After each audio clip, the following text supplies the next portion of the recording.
Melinda Rankin is the local worker at Golden Dragon North America. She could not land a job for 4 years after the retail store she worked for went bankruptcy amid the financial crisis. Melinda almost ran out of hope until the Chinese copper tube maker Golden Dragon Copper opened a factory near her home. This was an opportunity because at the time I didn't have a job. I did have one, but it was minimum wage, low paying job. But Golden Dragon, is giving me the opportunity to better myself. So yes, I feel very confident in working here. Rankin's hometown, the Wilcox County in Alabama of the United States, has a population of about 11,000 people. The family's median income is about half of the national average, while the unemployment rate doubles the national level.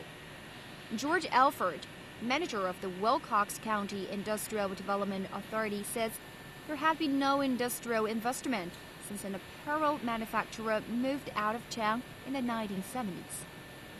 In May 2014, the Golden Dragon, with its headquarters based in central China's Henan province, opened its first North American facility in the country, promising to provide 300 new full-time jobs in 2 years.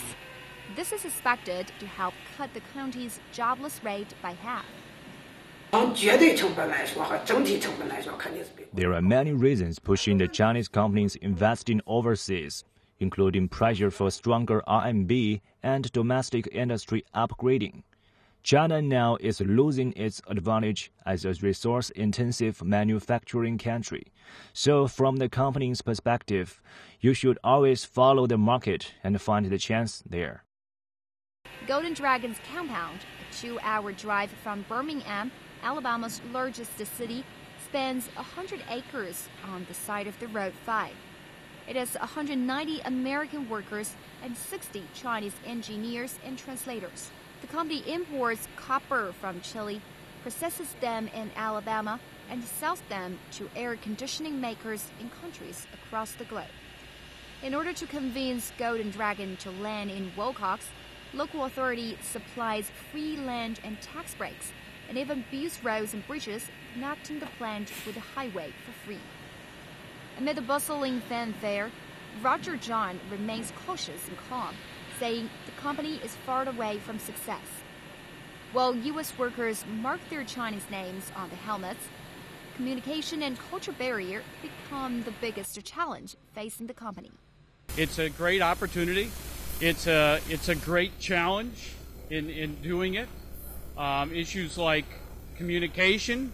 Obviously, we speak 2 different languages. We come from 2 different points of reference many times at looking at different things.